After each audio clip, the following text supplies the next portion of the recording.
Present teacher. Hello champions, आज हम लोग जनरल प्रॉपर्टीज ऑफ डिविजिबिलिटी को देखेंगे। ओके, बेसिकली ये जो डिविजिबिलिटी के जो प्रॉपर्टी है बेसिकली ये फैक्टर से रिलेटेड है। ओके, तो चलिए वन बाय वन हम लोग देखते हैं। चार प्रॉपर्टीज है। ओके, और मैं आपको एक्सप्लेन करूंगा बेसिकली कि ये चार प्रॉपर्टीज जो है बेसिकली क्या होता है और क्यों होता है। मैं दोनों का आपको रीजन बताऊंगा कि क्यों ऐसा हो रहा है। ओके, तो वन बाय वन स्टार्ट करते हैं हम लोग।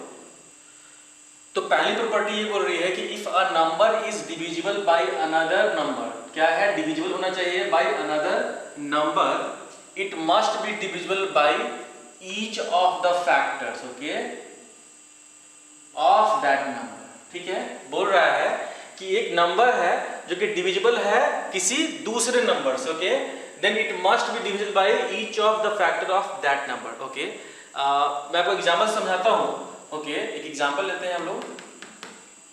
यहाँ पे लेते हैं हम लोग 24, ओके, और एक नंबर लेते हैं 6। ओके, ना बोल रहा है कि if a number is divisible by another number. Okay, यहाँ पे हम मान लेते हैं कि 24 एक नंबर है और वो डिविजिबल बाय 6 है।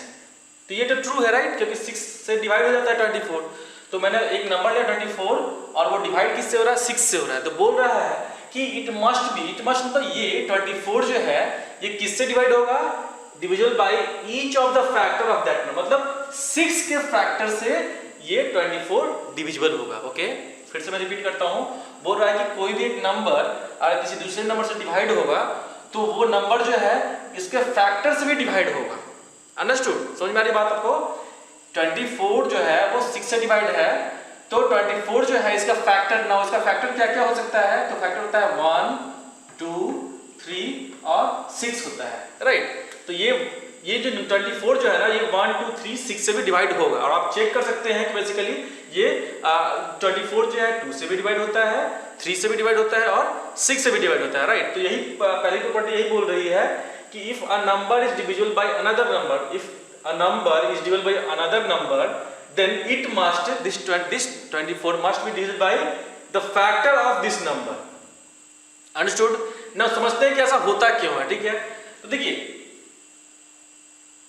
24 जो है वो 6 से डिवाइड हो रहा है। इसका मतलब क्या हो गया, 24 is a factor, 6 is the factor of 24। इसका मतलब मैं 24 को लिख सकता हूं 6 into 4, राइट। या फिर मैं 6 को लिख सकता हूं ना, यहाँ पे देखिए 1 into 6 लिख सकता हूं मैं, राइट, into 4 लिख सकता हूं। या फिर मैं इसको लिख सकता हूं 2 into 3 into 4, राइट, ऐसे मैं लिख सकता हूं, राइट। अब देखिए आपको ये चीज आपको समझ में आना चाहिए कि कोई भी नंबर, अगर कोई नंबर लेते हैं हम लोग 12, ओके ना, 12 को अगर हम लोग लिख सकते हैं 3 into 4, इसका मतलब क्या होता है कि 12 को 3 भी डिवाइड कर रहा है और 12 को 4 भी डिवाइड कर रहा है। ठीक है, कोई भी नंबर लेते हैं ना, मान लीजिए 36 में लेता हूं, ओके ना, 36 को मैं लिख सकता हूं बहुत सारे तरीके से, राइट, 6 into 6, 12 into 3, मान लीजिए 12 into 3 में लिख सकता हूं। 36 को लिख सकता हूं मैं 6 into 6, राइट। 36 को मैं लिख सकता हूं 9 into 4, राइट, और मैं लिख सकता हूं 18 into 2 लिख सकता हूं मैं। इतने तरह से बहुत सारे तरीके से मैं लिख सकता हूं, right, as a product of these numbers, right. इसका मतलब क्या होता है कि 36 जो है वो 12 से भी डिवाइड होगा और 3 से भी डिवाइड होगा। 36 जो है वो 6 से डिवाइड होगा, 36 जो है वो 9 से भी डिवाइड होगा, 4 से भी डिवाइड होगा, 36 जो है वो 18 से भी डिवाइड होगा, 2 से भी डिवाइड होगा। तो ये कहने का मतलब है, ठीक है ना।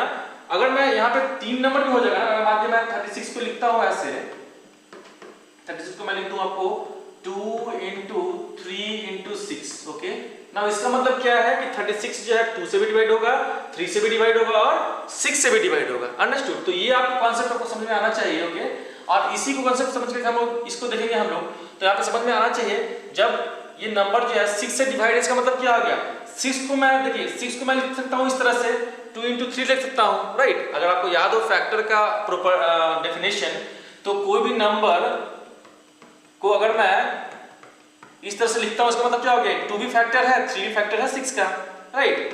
1 into 6 इसका मतलब क्या हो गया, 1 भी फैक्टर है और 6 भी फैक्टर है 6 का, राइट। इसका मतलब क्या है, 6 को मैं इस तरह से लिख सकता हूँ, इसका मतलब क्या है 6 को उसके सारे फैक्टर्स के मल्टीप्लिकेशन के रूप में लिख सकता हूँ, राइट। और उसका मतलब क्या होगा, यहाँ पे मैं इसको ऐसे लिख सकता हूँ, इसका मतलब क्या हो गया 24 जो है वो 2 से भी डिवाइड होगा, 3 से भी डिवाइड होगा, राइट। 24 जो है 1 से भी डिवाइड होगा, 6 से भी डिवाइड होगा। तो यहाँ पे फैक्टर क्या था 1 2 3 6, 1 2 3 6, अंडरस्टूड। तो ये आपको बेसिकली प्रॉपर्टी आपको पहला बताता है, अंडरस्टूड। नाउ सेकंड प्रॉपर्टी क्या बोलती है, सेकंड प्रॉपर्टी ये बोलती है आपको कि if a number is divisible by each of 2 co-prime numbers. यहाँ पे को-प्राइम नंबर आपको याद होगा, को-प्राइम नंबर क्या होता है, राइट। बोल रहा है कि if a number is divisible by each of the 2 co-prime numbers it must be divisible bye their product. बोल रहा है कि कोई नंबर है सपोज 12। नाउ 12 को हम लोग 12 जो है बेसिकली ये मान लीजिए 2 को-प्राइम नंबर 3 और 4 इससे मान लीजिए डिविजिबल है, अंडरस्टूड। 12 3 और 4 या ना, या 3 और 4 क्या है, दोनों को-प्राइम नंबर, राइट। क्यों, क्योंकि दोनों का को-प्राइम का मतलब क्या होता है कि numbers whose common factor is 1, मतलब ऐसा नंबर्स, ऐसा दो नंबर जिसको कोई एक ही नंबर डिवाइड करे और वो हो 1, ओके। देखिए दोनों में क्या है, दोनों को 1 ही डिवाइड कर सकता है, राइट, और कोई दूसरा नंबर नहीं है, इसलिए इसको को-प्राइम नंबर बोलते हैं। तो बोल रहा है कि if a number is divisible by each of the 2 co-prime number, यहाँ पे मैंने 12 को एग्जांपल लिया है, ये नंबर जो है 12 लिया है और इसको 2 को-प्राइम नंबर डिवाइड कर रहे हैं, ओके। तो बोल रहा है it must be divisible bye their product, मतलब क्या हो गया कि 12 को ये दोनों नंबर तो डिवाइड कर ही रहे हैं, इसका प्रोडक्ट भी डिवाइड करेगा 3 into 4 जो कि क्या है 12, ये 12 भी डिवाइड करेगा आपको इसको 12 को, अंडरस्टूड। और दो एग्जांपल लिखते हैं, सपोज मैं लेता हूं 36, ओके। नाउ 36 को 2 को-प्राइम नंबर मान लीजिए डिवाइड करते हैं, एक हो गया 4 और एक हो गया 9, ओके। नाउ यहाँ 4 और 9 क्या है, को-प्राइम नंबर है, क्यों, क्योंकि दोनों का कॉमन फैक्टर क्या है 1 है, ओके, ओनली 1 है। तो यहाँ पे देखिए 36 को 2 को-प्राइम नंबर डिवाइड कर रहा है, तो बोल रहा है क्या कि इसको बेसिकली ये दोनों का प्रोडक्ट भी वो करेगा, ठीक है ना। देखिए यहाँ पे लिख सकते हैं हम लोग 4 into 9 क्या हो गया यहाँ पे 36, 36 क्या 36 को डिवाइड करता है, तो आंसर है यस, इसको डिवाइड करता है, अंडरस्टूड। समझ में आ रही बात आपको। और एग्जांपल लेते हैं 36 को ही लेते हैं हम लोग।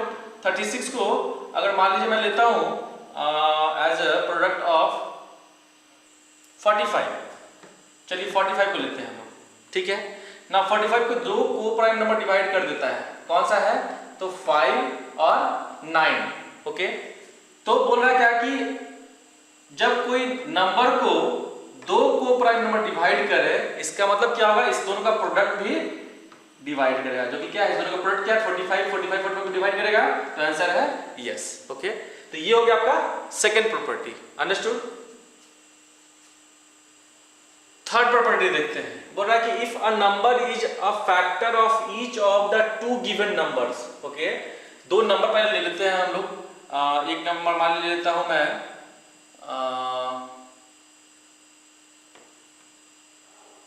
15 और एक नंबर ले लेता हूं 24 सपोज, ओके। बोल रहा है if a number is a factor of each of the 2 given number, मतलब अब देखिए ये दोनों का कॉमन फैक्टर क्या है, तो 3 है कॉमन फैक्टर, ओके। बोल रहा है कि if a number is a factor of each of the 2 given number then it must be a factor of their sum, okay. मतलब बोल रहा है कि अगर ये नंबर ये दोनों का फैक्टर है तो ये नंबर इन दोनों नंबर का सम का भी फैक्टर होगा, ओके। मतलब कहने मतलब अगर ऐसा है देन 15 प्लस 24 का भी फैक्टर क्या होगा, 24 का फैक्टर क्या हो जाएगा, इसका फैक्टर भी 3 होगा। समझ में आ रही बात आपको। दो नंबर है उसका एक कोई कॉमन फैक्टर है, ओके। इसका मतलब क्या हो गया, कॉमन फैक्टर का मतलब क्या हो गया कि ये नंबर बेसिकली ये दोनों नंबर को डिवाइड कर रहा है, ओके। तो बोल रहा है कि उसका सम को भी डिवाइड करेगा, अंडरस्टूड। फिर से मैं रिपीट करता हूं दूसरे लैंग्वेज में कि कोई दो नंबर दिया हुआ है, ओके, उसको कोई एक तीसरा नंबर डिवाइड करता है, दोनों नंबर को वो तीसरा नंबर डिवाइड करता है, ओके। इसका मतलब क्या हो गया कि उसको जब ऐड करेंगे दोनों नंबर को ना, तो उसके सम को भी क्या करेगा, ये तीसरा नंबर डिवाइड करेगा, अंडरस्टूड। आपको मैंने यहाँ पे एग्जांपल दे दिया, समझते हैं कैसा हो क्यों रहा है, ओके। तो देखिए 15 का फैक्टर 3 है, 24 का फैक्टर 3 है, ठीक है। इसका मतलब क्या हो गया कि 15 को भी मैं लिख सकता हूं 5 into 3 as a product of 3, और 24 का मैं लिख सकता हूँ सम नंबर into 3 मतलब 8 into 3, राइट, लिख सकते हैं ना।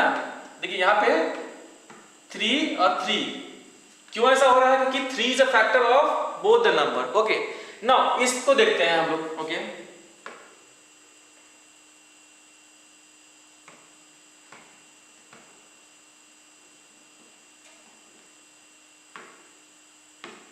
नाउ इससे क्या पता चला मुझे कि 15 को मैं लिख सकता हूं 5 into 3 प्लस 24 को मैं कैसे लिख सकता हूं 8 into 3। ओके, नाउ अगर आपको याद हो तो ये क्या है, बेसिकली डिस्ट्रीब्यूटिव प्रॉपर्टी है। एक नंबर क्या है, दोनों में कॉमन है, तो मैं इस 3 को बाहर निकाल सकता हूं, राइट। तो मैं लिख सकता हूं 5 प्लस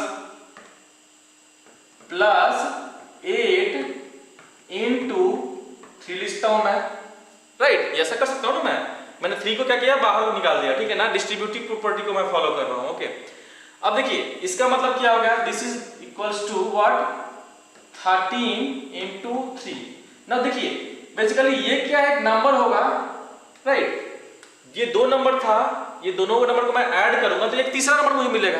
तो बोल क्या रहा है कि it must be factor of their sum, मतलब इस दोनों का सम जो है वो भी क्या होगा, वो भी unused उसका फैक्टर क्या होगा 3 होना चाहिए, और यहाँ पे दिख रहा है कि 3 एक फैक्टर है, तभी तो मैं इस सम को मैं 3 into सम नंबर में लिख पा रहा हूं। समझ में आ रही है बात आपको। देखिए जब 3 फैक्टर था 15 का, इसका मतलब क्या हो गया, मैं उस नंबर को 3 into सम नंबर से मल्टीप्लाई कर पा रहा था। 24 का फैक्टर 3 था, इसका मतलब क्या था, मैं 3 into सम नंबर में कर पा रहा था। Yes, understood. तो यहाँ पे भी क्या है, जब दोनों को मैं सम कर रहा हूं तो इस सम को मैं जब सॉल्व कर रहा हूं तो यहाँ पे क्या हो रहा है, सम होल नंबर into 3 कर पा रहा हूं। इसका मतलब क्या हो गया, ये जो वैल्यू जो है, ये 15 प्लस 24, ये 3 का फैक्टर भी होगा और 13 का फैक्टर होगा। 13 का तो होगा ही, 3 का मैंने यहाँ पे मतलब है। इसका मतलब क्या हो गया कि दो नंबर अगर का एक कॉमन फैक्टर हो तो दोनों का सम भी क्या होगा, का भी कॉमन फैक्टर क्या होगा, वो सेम नंबर होगा। अंडरस्टूड, समझ में आई आपको, अंडरस्टूड। लास्ट प्रॉपर्टी देखते हैं हम। लास्ट प्रॉपर्टी क्या बोलता है कि if a number is a factor of each of the two given number, मतलब एक नंबर है, अ number is a factor of each of the two given number, मतलब फिर से बोल रहा है क्या कि सेम नंबर को लेते हैं हम लोग 15 और 24, बोल रहा है एक नंबर जो है वो इस दोनों का फैक्टर है। तो मान लीजिए दोनों का कॉमन फैक्टर क्या होता है, 3 होता है, राइट। दोनों का कॉमन फैक्टर क्या है, 3 है। तो एक नंबर मैं ले रहा हूं, बोल रहा है क्या कि this is a common factor of two given numbers. तो मैं एग्जांपल लेके बता रहा हूं आपको। 3 जो है क्या, ये दोनों का क्या है, कॉमन फैक्टर है। Then it must be a factor of their difference. अब यहाँ इसके पहले वाले में क्या सम का बात कर रहा था, यहाँ पे डिफरेंस की बात कर रहा है। मतलब कहने का मतलब क्या है, अगर 3 ये दोनों का फैक्टर होगा तो 3 जो है ना वो इसका भी फैक्टर होगा। जब दोनों नंबर को सब्ट्रैक्ट करेंगे तो इसका भी फैक्टर क्या होगा, 3 होगा। ओके, चलिए देखते हैं कैसे फिर से हम लोग, ठीक है। अब देखिए यहाँ पे मैं लिख सकता हूँ 24 को 3 into 8 और इसको लिख सकता हूँ 3 into 5, राइट। फिर से हम लोग क्या करेंगे, हम लोग डिस्ट्रीब्यूटिव प्रॉपर्टी फॉलो करेंगे, 3 को बाहर निकाल लेंगे हम लोग। 3 into 8 minus 5, ओके, 8 minus 5 में लिख सकता हूँ, राइट। इसका मतलब क्या होगा, इक्वल्स टू 3 into मैं लिख सकता हूँ 3, राइट। तो इसका मतलब क्या होगा, मैं इस नंबर को, क्योंकि देखिए ये दोनों जब डिफरेंस करेंगे हम लोग तो एक नंबर ही आएगा, तो इसको मैं क्या कर रहा हूँ, एज ए प्रोडक्ट ऑफ 3 लिख पा रहा हूँ, राइट। इसका मतलब क्या होगा कि ये नंबर जो है उसका फैक्टर क्या होगा, 3। एक फैक्टर जो होगा वो 3 भी होगा। अंडरस्टूड, समझ में आपको आ रही है बात, ये कैसे मैं बता रहा हूँ आपको। बेसिकली यहाँ पे मैंने क्या किया था, डिस्ट्रीब्यूटिव प्रॉपर्टी फॉलो किया था। अंडरस्टूड। देखिए मैं आपको ये बताता हूँ, कभी भी किसी नंबर को आपको प्रूव करना हो ना कि कोई नंबर जो है, सम नंबर मान लीजिए a है, आपको प्रूव करना है कि ये a जो है फैक्टर ऑफ x है, ठीक है। मैं आपको पहले बता चुका हूं, अगर प्रूव करना है कि a is a factor of x, इसका मतलब क्या होगा, आपको प्रूव करना होगा कि x can be written as some whole number और सम नंबर इनटू a। आपको ये प्रूव करना पड़ेगा। अंडरस्टूड, हमेशा ध्यान रखिएगा, कभी आपको प्रूव करना होगा कि कोई नंबर जो है किसी दूसरे नंबर का फैक्टर है, इसका मतलब क्या होगा, इस नंबर को मैं लिख सकता हूं सम नंबर इनटू दैट a। ठीक है। तो मैं वही करने की कोशिश कर रहा हूँ आपको, ये जो प्रूफ कर रहा हूँ ना मैं आपको वही बताने की कोशिश कर रहा हूँ कि बेसिकली ये जो नंबर जो था ना, मैं इसको लिख पा रहा हूँ कैसे, ये 24 माइनस 15 को मैं लिख पा रहा हूँ 3 इंटू सम नंबर। मुझे ये सम नंबर से मतलब नहीं है, मुझे इस मतलब है, ठीक है ना। और ये क्या होना चाहिए, बेसिकली होल नंबर होना चाहिए, ओके, फ्रैक्शन नहीं होना चाहिए, ये आपको ध्यान में रखना चाहिए। ये क्या होना चाहिए, होल नंबर से होना चाहिए, ओके, जीरो को छोड़ दीजिए तो मैं ये बोलूँ नेचुरल नंबर होना चाहिए, आप अगर और क्लियर बोले तो यहाँ पे 3 इंटू सम नंबर मैं लिख पा रहा हूँ, अंडरस्टूड। इसका मतलब क्या हो गया कि ये 3 जो है ना बेसिकली ये इसका फैक्टर है, अंडरस्टूड। तो आई होप कि चारों प्रॉपर्टी आपको समझ में आ गया होगा, और आपको ये भी समझ में आ गया होगा कि बेसिकली ये चारों प्रॉपर्टी जो है वो क्यों ऐसा फॉलो कर रहा है, क्यों ऐसा हो रहा है, ओके। Thank you.